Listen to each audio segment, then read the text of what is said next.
প্রতিদিন সকালবেলা পাখির বাসা থেকে দেখবেন পাখিগুলো খালি পেটে বের হয়ে যায়। আপনাদের এই এলাকায় পাখির বাসা আছে?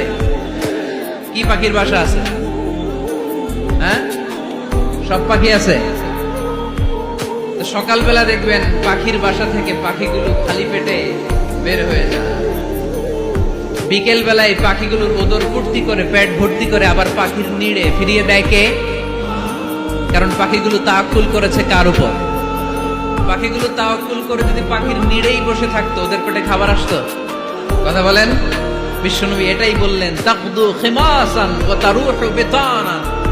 তোমরা যদি পাখির মতো তাওয়াক্কুল করো, মানে আল্লাহর উপর তাওয়াক্কুল করে জমিনে বের হয়ে যাও, তোমাদেরও রিজিকের দায়িত্ব নিয়ে নিবে কে? সকালবেলা প্রতিটা পাখি না খেয়ে বের হয়ে যায়।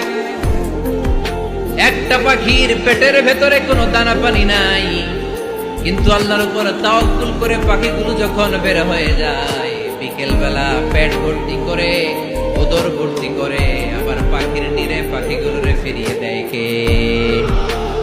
পাখিগুলোকে আমাদের মতো খাবার জমা করে রাখতে পারে?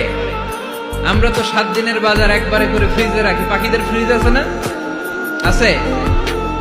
আমাদের অতিরিক্ত টাকা হলে আমরা ব্যাংকে ব্যালেন্স করে রাখতে পারি, অ্যাকাউন্ট করে রাখতে পারি। পাখিরাও তো অ্যাকাউন্ট করে রাখে না? না, প্রতিদিন না খেয়ে বের হয়। কালকে ওই পাখিটা কি খাবে, কোন জায়গা থেকে তার রিজিকের ব্যবস্থা হবে, আল্লাহ ছাড়া কেউ জানে। এটার নাম তাওয়াক্কুল।